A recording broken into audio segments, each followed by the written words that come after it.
Bonjour et bienvenue dans la toute première vidéo de cette chaîne YouTube. Je suis Clémence de Premier Virage et aujourd'hui on se retrouve pour l'interview réalisée dans le cadre de mon mémoire avec le youtubeur et streamer Hydro. Pour un petit peu de contexte, cette année je diplômais d'un master en communication et on devait donc faire un rapport, un mémoire pour lequel j'ai choisi la problématique suivante. En quoi le brain content a-t-il permis de repopulariser et rajeunir l'image de la Formule 1? C'est donc avec énormément de gentillesse que Hydro a bien voulu venir me rencontrer et filmer cette interview dans le cadre de mes études et initialement je n'avais pas prévu de la diffuser dans son intégralité.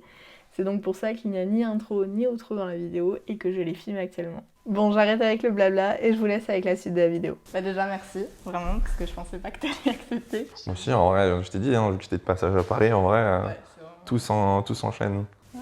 Bah oui, mais au fait, ça va, t'as pas trop de trucs Non, ça va. Non, pas beaucoup, mais... Bah ouais, t'as fait Spa, t'as fait... On a fait Canada, on a enchaîné Le Mans, Canada, Spa, TwitchCon.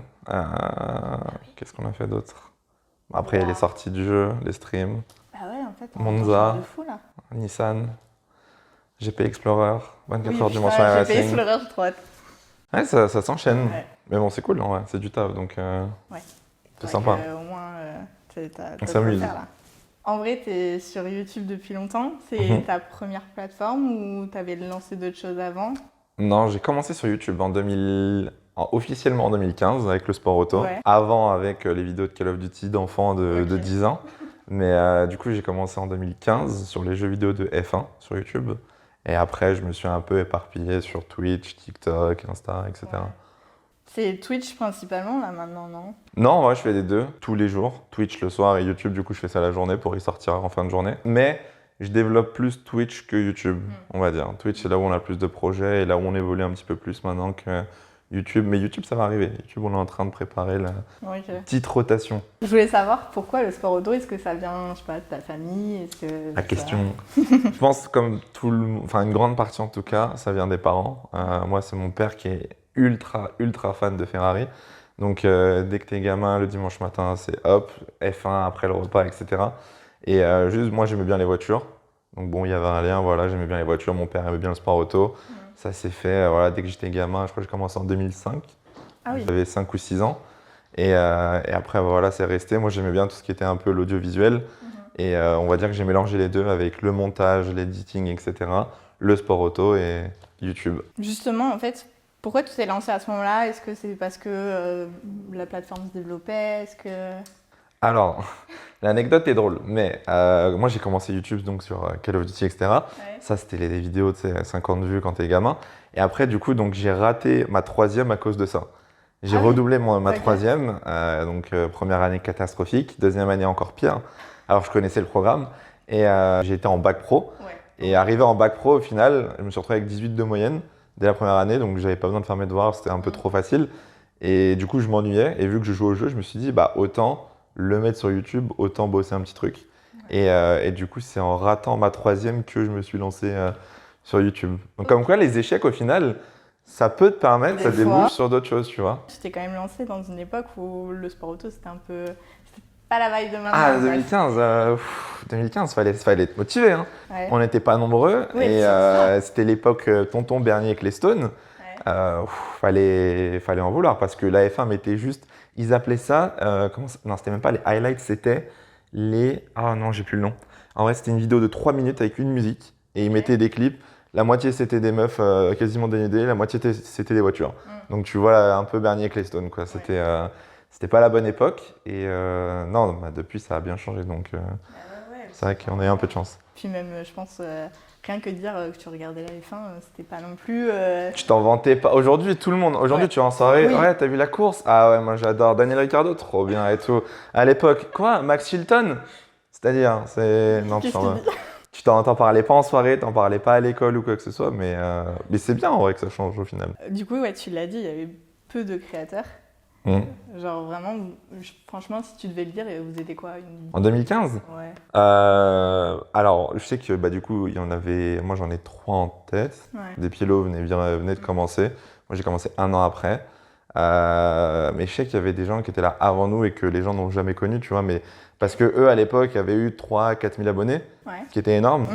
Et au final, aujourd'hui, du coup, bah, ça paraît rien, mais à l'époque, c'était les références en France. Mais ouais, on devait être, je pense, 6. 6 à faire du contenu en F1 en France, francophone, on va dire, au pire, parce qu'il y a aussi des youtubeurs belges. Oui, Et ouais, aujourd'hui, on est nombreux. Bah ouais. Aujourd'hui, ça a bien évolué. C'est bien développé, clairement. Forcément, tu as connu l'avant et le pendant DTS, ce qui est littéralement, je crois, le virage le plus marquant dans le sport et même surtout la F1 en vrai. Comment tu l'as vu arriver cette série? C'était quoi? C'était 2020? Non, 2019. 2019. En vrai, je ne savais pas trop à quoi m'attendre avec Drive to Survive. Ouais. Je pense que c'est quand même quelque chose de positif, même si aujourd'hui on crache beaucoup dessus. Oui. Au final, ça reste quelque chose qui a énormément aidé le sport, qui a amené beaucoup de visibilité et qui a permis en fait de créer un peu l'attachement aux pilotes. À l'époque, bah, les Vettel, Weber, etc., t'aimais leurs courses, le personnage sans plus. Là, aujourd'hui, tu vois qu'il y a des fans qui vraiment se reconnaissent dans un pilote et sont capables de s'attacher à l'identité ou le caractère du pilote. Et du coup, Drive to Survive, en vrai, même si ça reste ce que c'est pas un documentaire, c'est pas la saison, etc. Moi, je reste persuadé que c'est une bonne chose pour le sport. Okay. Après, il faut voir toujours comment c'est tourné, comment c'est poussé. Il y a des moments, voilà, il faut être conscient que c'est vraiment une série et que c'est un peu manipulé. Du moment où tu es conscient de ça, au final, bon, bah, tu regardes ça, tu allumes la télé et c'est marrant, quoi. Ouais, non, clairement. Et puis en plus, de ce que j'ai compris, c'est que vraiment, avant, on n'avait aucun accès aux coulisses. Vraiment, on ne savait pas trop sur... Donc c'est 2 ans avant Drive to Survive, Chine 2017, si je dis pas de bêtises, Lewis Hamilton poste son onboard sur Instagram de sa pole, mais je crois qu'il était en pole, et il se l'a fait supprimer le lendemain. Pas le droit, et c'est fou, ça a été un peu le déclic, c'est que c'est son tour, il est pilote, c'est son réseau, et il n'avait pas le droit de diffusion, tu vois. C'est un truc, ça paraît aberrant. Bah, aujourd'hui, les mecs postent des photos, des stories, etc. On a ça de partout, TikTok, Insta. À l'époque, c'était vraiment Bernie qui postait, point à la ligne. Ah ouais, donc c'était très, presque élitiste en fait. Ah, c'était sectaire. Après, il faut aussi prendre en compte l'évolution des réseaux sociaux. Oui. C'est qu'à l'époque, les réseaux sociaux n'étaient pas développés. Twitter, par exemple, il n'y avait pas de live tweet durant la course. Ils tweetaient juste le lien du blog, comme on est sur le site de la Formule 1, pour les résultats, tu vois. Ah ouais, et c'est pareil, au final, en niveau contenu sur les réseaux, t'avais quoi? T'avais un peu des photos de machin. Ouais, tu devais avoir des photos sur... de toute façon, au pire, tu t'amuses, tu remontes sur Instagram, tu vois, en 2015, voilà. Je pense que t'es vite répondu, mais t'as pas grand-chose, t'as 2-3 photos. Les tweets, ça doit être Vettel gagne le Grand Prix de Malaisie. Et YouTube, je t'ai dit, j'ai plus le nom, mais c'était les vidéos de 3 minutes, là. Ok, il faudrait que j'aille voir alors. Compliqué. Au final, dans la continuité, il y a eu le confinement avec Twitch, et c'est là où clairement il y a eu un gros boom au final. Ouais. Et c'est là que la communication elle a changé. On est passé d'une F1 où on était plus sur le sport, où là vraiment c'est les pilotes et les écuries qui vendent au final quelque chose. Comment ça, ce changement, tu l'as trouvé? Est-ce qu'au départ c'était pas bizarre? Si, en vrai, c'est bizarre quand tu vois parce que si on prend Twitch, par exemple, quand tu vois Charles Leclerc, Alex Albon arriver et faire du Euro Truck Simulator, c'est pas probable. Enfin, en tout cas, c'est peu probable. Ouais, tu te dis un pilote de F1 sur Twitch, quoi. Après, c'est bizarre à dire, mais on va pas dire que le Covid a fait du bien. C'est très bizarre à dire. Mais dans l'idée, je pense que je me fais comprendre, c'est que le confinement a apporté tellement et a tellement fait évoluer la chose que les gens ont enfin compris l'intérêt d'Internet et le lien que ça pouvait créer. Et je pense que au final, si on n'avait pas eu le Covid, je pense que la façon de gérer les médias et la communication aurait mis beaucoup plus de temps à changer. Parce qu'on n'aurait jamais eu ce déclic où tu aurais eu 20 pilotes de F1 bloqués chez eux sur un ordi, tu vois. C'est sûr. Et au là, final, même la cible, en fait, celle-là. Oui, c'est ça. Et la cible est là, en fait. En fait, c'est vraiment quelque chose où les acteurs sont bloqués derrière l'ordinateur, le client, la communauté est bloquée elle aussi, donc tu es obligé, entre guillemets, de regarder ça. Ah ouais. Je pense avant, c'était plus des personnes plus vieilles, on va dire, qui regardaient de manière générale. Et là, avec tout ça, ça a attiré... Puis les Américains aussi, ils ne regardaient pas du tout avant. Enfin, moins. Non, les Américains commencent. Après, avec le changement de Liberty Media aussi, ça aide. Mais c'est vrai que les Américains, avant la Formule 1, on était un peu des clowns. Chacun son avis. Nous, on ne tourne pas sur 4 virages. Mais après, c'est sûr que ça commence aussi. On a de plus en plus de grands prix aux US. Et tu as une médiatisation qui se fait de plus en plus à l'américaine. Avec des shows, avec des events. T'as pas l'air de kiffer. Mais en fait, c'est cringe pour des gens comme nous qui aimons le sport. Ouais. Après, d'un point de vue business, donne-moi un GP sur ces 5 dernières années qui a attiré autant de stars et qui a fait autant d'impressions sur les réseaux sociaux. C'est pas faux. C'est pas faux. Ah si, Monaco Game en over. vrai. Monaco, Monaco, c'est pas les mêmes mais pointures de personnes. c'est ça, c'est beaucoup plus. Monaco, ok, t'as 2-3 stars, t'as les acteurs, des sportifs. C'est plus Là, c'était bling bling. Là, c'était le film Fast and Furious, c'était les grosses voitures, vrai. etc. Non, mais c'est de la com au final. Et Las Vegas, c'est pareil. Bien sûr. J'ai vu un extrait là sur TikTok de Horner qui disait qu'il pense que Las Vegas sera le plus gros event en termes de sport cette année. Ouais. Et je le rejoins. Au final, est-ce qu'on s'éloigne pas du sport? Est-ce que le sport, c'est juste le sport? Quand tu regardes du foot, est-ce que tu regardes juste du foot ou est-ce qu'il y a un business derrière aussi? Ça aussi, c'est ce que je dis souvent. On est en train de se diriger vers ce qui se passe au foot, en fait. C'est la même chose. Ouais, mais totalement. Et en vrai, c'est pas un mauvais. Et je vois les anciens. Les puristes, on va les appeler. Ouais, voilà, qui adorent dire oui, mais cite-moi tel truc, machin. Toi, t'es un Formule X, je crois que c'est ça le terme. Les Formule X, les fameux. Ouais, les fameux. Qu'est-ce qu'un Formule X? Quelle est la définition d'un Formule X? Puis au final, tu devrais être content que ton sport attire de plus en plus au final. Bah, en fait, c'est presque même ton rôle en tant qu'ancien, en tant que fan et connaisseur, d'éduquer et d'aider, on va dire, quelqu'un à découvrir correctement le sport. Et d'accueillir quelqu'un juste parce qu'il a une idée qui est peut-être fausse ou mauvaise, parce qu'il y a des mauvaises idées, Oui.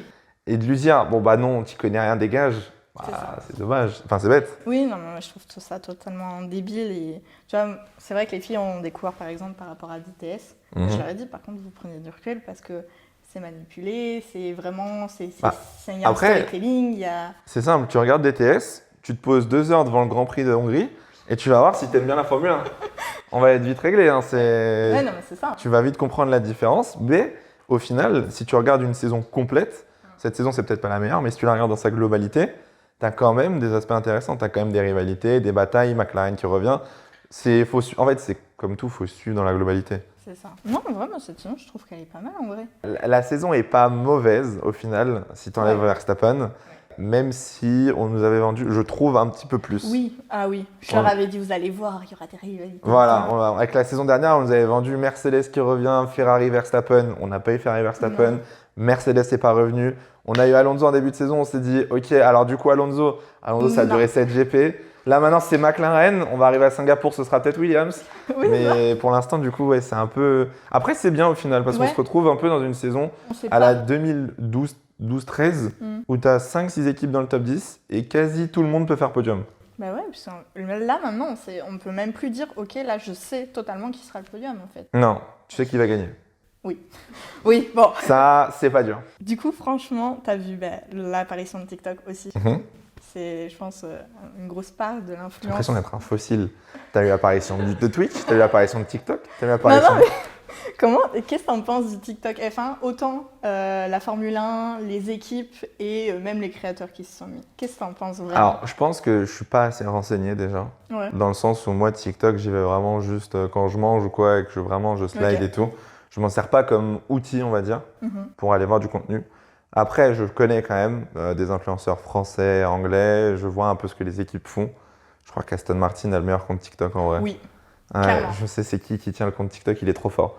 Ouais. Et en vrai, je trouve ça cool au final parce que TikTok, ça a été un peu les précurseurs. On leur a beaucoup craché dessus, etc. Mais je pense que d'ici 2 ans, même moins, tu vas te retrouver avec beaucoup plus de contenus verticaux qu'horizontaux. Clairement. Aujourd'hui, tu te poses plus, alors c'est rare, tu te poses plus pour voir une vidéo de 10 minutes et voir le unboxing de McLaren ou quoi. Ouais, c'est ça. Alors que tu es dans le bus, hop, le TikTok de Lando qui répond à la question, hop, Charles Leclerc qui teste une nouvelle casquette et tout. Et en fait, c'est une nouvelle forme digitale qui va prendre du temps, mais je pense qu'à l'avenir, ça va devenir le réseau, entre guillemets, pour tous les social managers. Et après, il faut juste voir. Moi, après, je t'ai dit, j'y connais pas assez. Ouais. Si tu me demandes en France, est-ce qu'on fait du bon contenu, etc., je pourrais pas te dire, j'en connais 2-3, mais oui, en vrai, c'est intéressant parce qu'au final, c'est une façon courte et très simple à digérer d'avoir du contenu. Le problème, c'est que quand c'est court et trop simple, ça manque peut-être aussi de réflexion et d'information. Ouais. Parce que du coup, tu te retrouves face à une personne qui parle pendant 20 secondes, tu as 20 secondes pour entendre, comprendre, mais tu sais pas, tu peux pas vérifier, tu peux pas te renseigner. Ouais, c'est vrai, mais totalement. Et puis après, je pense aussi que TikTok, il y a à la fois les bons et les mauvais côtés. C'est qu'il y a des personnes qui vont balancer des infos qui sont pas du tout vérifiées. Et il y en a d'autres qui vont faire du contenu qui est vachement cool et que tu n'avais peut-être pas avant, genre vraiment les aspects techniques du sport où tu étais là, tu te dis, bah en fait, j'avais jamais su ce que ce terme voulait dire et que tu l'as un peu à portée de main. Ouais. Et que maintenant, on est en train de migrer sur chaque plateforme à son public et sa manière de consommer. Et je trouve ça pas trop mal en vrai. Est-ce que tu trouves que le TikTok français F1 est bon ou pas? Alors très honnêtement, je me suis vraiment mise sur le TikTok F1 français quand moi je suis un peu arrivée. Ça fait bizarre de dire ça. En réalité, c'était pas une volonté de faire de la création de contenu. Okay. C'était pour mon stage. Ah, en fait, mince. Je voulais je voulais un endroit où je pouvais montrer que déjà je connaissais TikTok qui était en pleine expansion et montrer aussi que je savais faire du montage, que je savais faire du storytelling, que tout ça en fait. Et TikTok était entre guillemets la meilleure plateforme pour le faire. Et donc c'est pour ça. Et donc c'est là où je me suis mis à m'intéresser un peu au TikTok F1. Et en vrai, il y en a quelques-uns où j'adore leur contenu. Okay. Genre, je pourrais te citer Nadia qui commence à beaucoup avoir de la visibilité, tout ça. Elle fait des sujets qu'on n'avait pas avant. Je vois aussi Clippy de Clip. Très, très, très second degré, j'adore. Okay. Tout va. Il va parler du Spygate, des trucs comme ça. Et donc tout ce qui est un peu histoire, technique. Voilà, donc mine de rien, tu vois, j'ai appris pas mal de choses à travers ces personnes-là, mais c'est vrai que je consommais plus l'anglophone. Okay. Par contre, là où je trouve que TikTok, en fait, comme c'est assez flou en termes de contenu, ce qu'on peut avoir, Ferrari, j'ai du mal. Par exemple, leur TikTok, parce que c'est très... Regardez, nos pilotes sont très beaux, regardez... Ah, c'est de la trend et tout. Après, Ferrari, c'est Ferrari parce que... Alors, ils essayent, il faut quand même le dire, parce qu'il y a eu un changement de com en 2022, du coup. Ah ouais. Ils ont changé le pôle communication. Okay. Mais Ferrari est toujours en retard et Ferrari est toujours décalé sur la strate de communication. Ouais. Ferrari, tu regardes dans les années 2018-19, là, quand DTS est sorti, que tout le monde commençait à faire des tweets, les CM sur Twitter se vannaient, etc. Ferrari, pas de réponse, pas d'interaction, pas de communauté, rien. C'était juste résultats, news, etc. Et ça commence. Maintenant, le CM, il réagit, il répond aux abonnés, il fait des vannes, ils font des trends. Mais le truc, c'est que Ferrari, je pense que tu as toujours... C'est le cliché, mais je pense que c'est vrai, c'est que Ferrari, c'est Ferrari. Ouais. Et tu peux pas te permettre de trop non plus divaguer sur les trends et le contenu parce que Ferrari est quand même une entreprise cotée en bourse. Ouais. On n'oublie pas. Donc tu représentes la section sportive de la marque. Et tu peux pas te permettre de faire une vanne avec Charles Leclerc qui fait trop le con, tu vois, je pense. Je suis d'accord en vrai. Après, c'est peut-être aussi ce qui est demandé, tu vois. Mais c'est... Oh mon Dieu, Charles Leclerc, il est torse nu. Oh mon Dieu, Carlos Sainz, il a la main. Après, qu'est-ce qui fait le plus cliquer ? Ben, c'est ça en fait. Et je pense que du coup, il y a un peu aussi ce côté-là de TikTok on va devenir viral en faisant tel contenu. Et est-ce que c'est la meilleure manière de vendre ? Que tu vois, Aston Martin, j'adore leur TikTok. Et pourtant, ils montrent pas Alonso torse nu, tu vois. Non, c'est sûr. C'est sûr. Après, en termes de stats, je connais pas, mais est-ce que du coup, ils ont pas le même résultat ? Ah ouais, si. Parce que j'allais poser une question presque un peu méchante, mais est-ce que Aston Martin a les mêmes atouts que Ferrari pour faire ce genre de TikTok ? Aucune méchanceté, je pose juste des questions. Est-ce que tu passerais plus de temps sur un TikTok de Charles Leclerc dénudé que sur Alonso ? Je m'intéresse. Voilà, on pose des questions. Trop long shérif, après ça va pas mal. Non, mais oui, faut voir quoi. Mais Non, mais je suis d'accord, c'est vrai. En fait, c'est juste Après, là, on arrive dans un stade où on parle plus de sport, mais vraiment de stratégie. Et chaque équipe va avoir sa cible et sa façon de l'atteindre. Leclerc et Sainz, bon, bah voilà, c'est les beaux gosses du paddock, donc forcément, on accentue le truc. Demain, les mecs, ils recrutent un pilote un peu âgé ou quoi, bah peut-être que ça va plus jouer sur des refs ou un truc du passé. Pas mal, j'aime bien. Toute cette nouvelle vibe, autant sur les réseaux sociaux, même dans le paddock, au final, ça a changé. Pour les influenceurs que vous étiez, les créateurs de contenu, tout ça, tu l'as vu négativement, positivement, ça vous a apporté des choses dans votre métier. Ouais. Maintenant, les marques vous voient plus comme des ambassadeurs, alors que peut-être qu'avant, vous étiez pas spécialement, je dirais pas considéré, mais tu vois, c'était une influenceuse beauté, on va lui envoyer des produits, elle les fait. Vu ton TikTok là. Je l'ai vu le TikTok, je vais monter dans la Formule 1 et non. En vrai, je pense que ça évolue, ça continue d'évoluer. On n'en est toujours pas arrivé au stade où tout est à plat et tout a été compris et tout est bien fait. Mais c'est sûr que tu me demandes il y a 2-3 ans, c'est impossible d'aller dans un paddock de F1 avec une marque ou une équipe. C'est impossible d'être invité ou quoi, sauf si tu es vraiment une star, si tu es vraiment connu pour quelque chose. Ouais. Aujourd'hui, tu as plus d'opportunités parce que tu as aussi plusieurs branches qui se créent. Par exemple, chaque équipe a sa branche e-sport maintenant au final, avec le championnat e-sport de Formule 1. Donc par exemple, on voit souvent les pilotes e-sport ou alors des influenceurs venir avec ça. Tu as le nombre de sponsors au final. Tu prends Aston Martin, c'est une affiche publicitaire, tu as forcément un sponsor qui va te trouver une invite. Donc nous maintenant, c'est vrai qu'il y a eu un changement de mentalité. Après, tu parles d'ambassadeurs, je pense qu'on n'est pas encore là. Ou en tout cas, j'ai pas de nom en tête qui me viennent, tu vois, de mecs qui peuvent se dire je bosse avec telle équipe. Ouais, c'est vrai. Il y a peut-être Quadrant qui a fait le jump parce que Norris a initié le truc, tu vois, avec ses influenceurs. Mais à part Quadrant, je réfléchis, mais tu vois, on n'en est pas encore là. Ouais, non, total. Mais je pense que ça va arriver parce qu'aujourd'hui, les influenceurs, au final, on a une force de frappe. Bah ouais, vous avez une portée. On a une portée et quand un influenceur supporte une équipe, forcément, on va dire, amènes un peu de sympathie à cette équipe. Moi, on me l'a dit au début, pendant le confinement, j'ai mes potes qui m'ont dit, je pense qu'en France, il y a beaucoup de gens qui, quand ils ont découvert la Formule 1, ils sont devenus fans de Ferrari parce que tu parlais tout le temps de Ferrari. Je suis désolé. On en était où? Ah oui. Voilà. Avec Ricardo, on a quand même constaté que mine de rien, l'image d'un pilote était un énorme atout, un énorme argument. Parce que, on a vu son retour, ça a été, je crois, 15 TikTok sur le compte F1 en moins d'une soirée. Il y en avait voilà, marre, on en a pouvait bouffé à plus. toutes les sauces. Ouais. Mine de rien, le pauvre De Vries, ça a été un peu... Ouais, pénique. Est-ce que tu crois que l'image d'un pilote, la manière dont il est perçu sur les réseaux et tout, va devenir un atout pour avoir une place en F1? Nikita Mazepin. J'attendais vraiment Voilà, l'exemple. Si, au final, après, comme tout athlète, tout personnage public, j'ai envie de te dire, ton image reflète un petit peu, du coup, la façon dont tu vas être apprécié et supporté et accepté dans un domaine. Ricardo, aujourd'hui, on a joué sur, Ricardo est de retour, le sourire de Daniel, le pauvre chouchou qui s'est fait tabasser chez McLaren, le malheureux. Tant mieux, tu vois, ça a été un bon outil de com. Est-ce qu'il a été bien utilisé?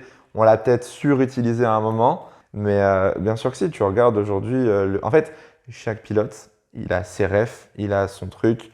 Genre Leclerc, il y a les crashs, les oh-no, ça c'est du PR en fait. Oui. C'est du PR et ils doivent faire ça. Guan Yu Zhou, pareil. Guan Yu Zhou, il fait de la mode. Moi, Guan Yu Zhou, la seule image que j'ai de lui, du coup, c'est ça. pilote chinois, donc bon marché pour Stellantis, et mec qui fait de la mode et tout, grave fashion. Sargent, mine de rien, on a eu Drukovic quand même gagné, qui n'a pas eu du tout baqué.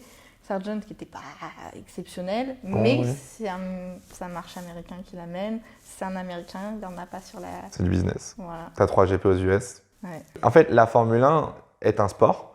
Avant d'être un sport, c'est un business. Oui, mais bien sûr. Et les gens, c'est dur. En fait, c'est dur à accepter d'un point de vue spectateur, mais si le business ne tourne pas, il n'y a pas de sport. Mais oui. Donc vous êtes obligé de développer. En fait, les gens qui disent oui, mais les circuits à Las Vegas, ça coûte tant, c'est nul à chier, etc. On parle de centaines de millions d'euros qui vont vous permettre derrière d'injecter dans la F1, dans le développement sur les communications, sur la logistique. Si on n'a pas tout ça et qu'on garde on va dire, l'idée très fermée de Bernie Ecclestone, on ne se développe pas en fait. C'est ça, et c'est ce qui a manqué en fait à la Formule 1 pendant des années, c'est le reach, c'est d'aller chercher cette nouvelle communauté. Ça plaît pas aux anciens. Avant. Ça plaît pas aux anciens parce que la F1 c'est élitiste, la F1 c'est le sport machin et tout. Mais t'es obligé. Pour moi c'est normal. Oui, sinon tu meurs. Si au final tu restes ton petit cercle de... Ok, mais au bout d'un moment tu peux rien faire le cercle c'est tout. Ouais, tu peux rien faire sans ça. Est-ce que tu penses que dans le futur on va vraiment continuer à aller dans cette idée-là que les pilotes c'est plus un argument de marketing, que ça va parfois primer sur les performances, que ça va continuer vraiment dans la lancée qu'on a actuellement ou... C'est dur en vrai. Je pense qu'aujourd'hui le pilote a forcément un argument, est forcément un outil, un argument marketing auprès des marques. Donc forcément, plus les réseaux se développent, plus ton pilote il doit au moins être entraîné et être capable de représenter une image ou une marque. Après, est-ce que on va dire que l'outil marketing va dépasser le côté sportif? Je sais pas. Parce que mine de rien, tu as quand même des enjeux financiers au niveau du sportif.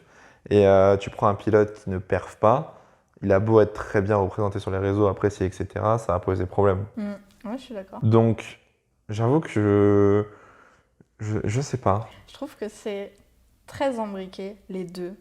Parce que, tu vois, par exemple, je vais prendre un exemple tout bête, mais la réaction de Sainz par rapport à l'accrochage avec Piastri, Ouais. ça lui a vachement desservi. Exact. Et c'est plusieurs choses quand même sur les réseaux où il est tout le temps en train de rejeter la faute sur les autres, qui fait que du coup, en fait, son image commence à dépérir.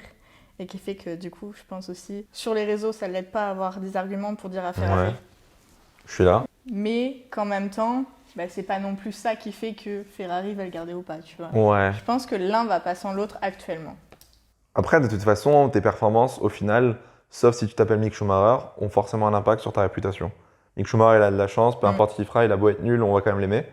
Mais tu prends un pilote, même tu prends Leclerc. Hein. Leclerc, aujourd'hui, il est toujours autant apprécié, mais il est quand même un peu moins apprécié à cause de ses erreurs. Il est quand même critiqué pour ce qui s'est passé. Ouais. Tu prends des pilotes, Stroll, parfait exemple. Hamilton, il a eu une saison off, il s'est fait tomber dessus. Ouais, mais je pense que lui, c'était l'occasion rêvée.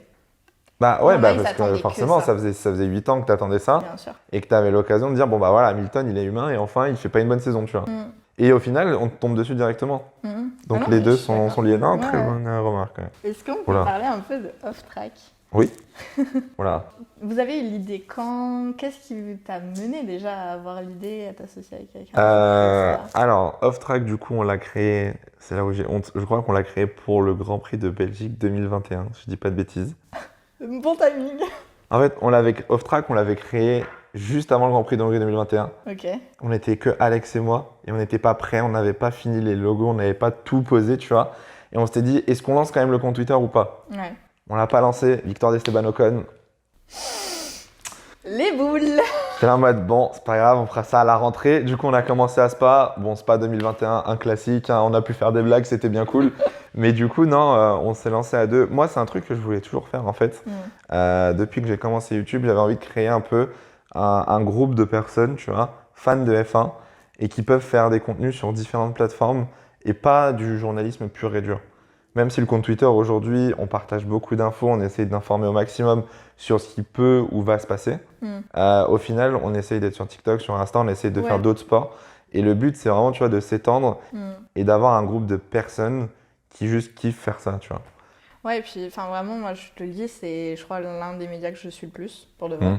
Parce que déjà, je pense que vous êtes presque l'un des seuls dans ce que j'ai en tête là, qui s'adapte vraiment à toutes les plateformes. Vous n'avez pas du tout le même contenu partout. On trouve ce qu'on a à trouver. Si par exemple, là, on a raté un Grand Prix, on va sur Off-Track Twitter et t'as tout. Donc, mine de rien, en fait, je trouve que vous êtes arrivés et vous avez un peu installé votre manière de faire. Et... Ouais, après, on va pas se mentir, au début, elle a été dure à installer. Parce que nous, on a fait des erreurs aussi. Parce que, c'était pas notre métier de base. Moi, je suis influenceur, mais je travaille avec des gens qui, eux, ne sont pas influenceurs. Donc, les médias, il faut leur apprendre. Il y a des erreurs qui se font. Puis, tu vois aussi la communauté arriver. Il y en a qui aiment, il y en a qui n'aiment pas. C'est normal. Oui. Mais au final, le but, c'est comme tu dis, c'est, on va dire, s'adapter en fonction de la cible touchée. On va pas aller faire le contenu qu'on fait sur Twitter avec de l'info sur TikTok. Sur TikTok, on essaye de faire de la F1, mais un peu marrante, faire participer les gens, des avis, des débats, tu vois. Sur Insta, on essaie d'avoir un truc très clean pour que les gens soient faciles à lire, ils voient le post, hop, ils ont leur info, tu vois. Et au final, c'est pas facile de s'adapter. En fait, garder une sorte de ligne édito, mais de l'adapter sur plusieurs plateformes, c'est vraiment pas facile. Je suis d'accord. En vrai, pour aussi moi connaître le milieu et tout, c'est vrai que c'est très difficile. Et en vrai, mine de rien, tu vois, tu dis vous n'êtes pas non plus professionnel là-dedans. Mais au final, c'est comme ça que tu apprends, tu vois. Si tu ne te lances pas, tu vas attendre toute ta vie au final. Exactement. Puis vous vous développez bien là récemment quand même. Ouais, en vrai, on n'est pas trop mal. Alors, je connais pas les stats, ça c'est un problème que je connais jamais mes stats. Je sais qu'on a plus de 110 000 abonnés sur Twitter. Sur TikTok, on doit en avoir 15 000, je pense. Insta, presque 20 000, je crois. 26 000, ok. J'étais presque. Là, le seul truc où on va essayer de déclencher, ça sera peut-être en fin d'année, ça va être le YouTube. J'ai pas envie de lancer en fait off-track YouTube parce que là, on a mis 2-3 vidéos. On a fait le stage de commissaire avec Alexandre. Là, on a refait une petite vidéo sur Ricardo pour voir, on voulait tester un format. Et j'ai pas envie qu'on lance des vidéos comme ça, tu vois, un peu Ouais, bouteille à la faut mer. faire, Si on lance un truc, moi j'ai des idées déjà, on a des projets, j'ai des concepts, mais il faut que ce soit carré, qu'on ait une régularité et que les gens peuvent avoir un rendez-vous. Ouais. Que les gens peuvent se dire, en fait, s'appuyer sur leur track et de se dire, ok, si je reviens tous les jeudis, tous les jeudis soirs, j'aurai mon contenu. Ouais. Ça peut être de l'info, un jeu, je sais pas, mais que les gens créent un lien en fait avec la chaîne YouTube et pas juste une vidéo avec la tête de Ricardo et tu cliques. Non, je suis d'accord. De toute façon, YouTube maintenant, c'est devenu une plateforme où c'est vraiment très spécifique. Si tu fais pas un contenu, on va dire, très régulier, très dans la même ligne édito, tu perds tout de suite les gens. En fait. Maintenant, YouTube, c'est devenu scientifique Ouais. et algorithmique du coup. Et en fait, peu importe le contenu que tu fasses, que tu l'aimes ou pas, si tu rentres dans les cases et si c'est bien calculé et bien timé, ça marche quand même. C'est ça. Donc, non, après, c'est un métier. Hein. Oui. Tu le sais mieux que moi. Je vais te poser une dernière question. Oui. Là, totalement, je te l'avais pas mis dans le... Oula. Si là, tout de suite, maintenant, tu devais convaincre quelqu'un de regarder, tu lui dirais quoi? La F1? Ouais. Bonne chance. En vrai, c'est dur de convaincre quelqu'un de regarder de la F1. C'est une très bonne question à laquelle j'ai jamais pensé en vrai. Convaincre quelqu'un de regarder la F1. Déjà, essayer.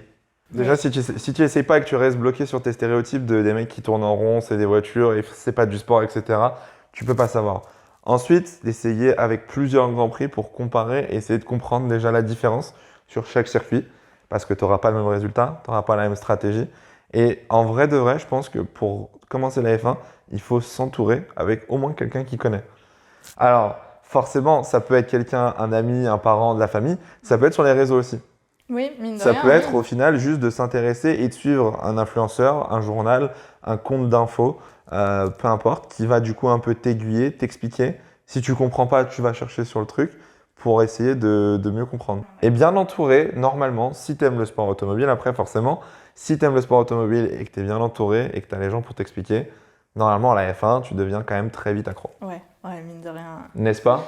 Je confirme. Voilà. On a notre rendez-vous du dimanche. Tous les dimanches. Le rendez-vous au premier virage. Oui. Fallait la placer, ben oui. Ouais, totalement. Mais écoute, merci Nickel. beaucoup. Bah, plaisir. J'espère que cette vidéo vous aura plu. Si c'est le cas, n'hésitez pas à laisser un commentaire, à la partager, à mettre un pouce vers le haut et pourquoi pas à vous abonner. Et moi, je vous dis à très bientôt.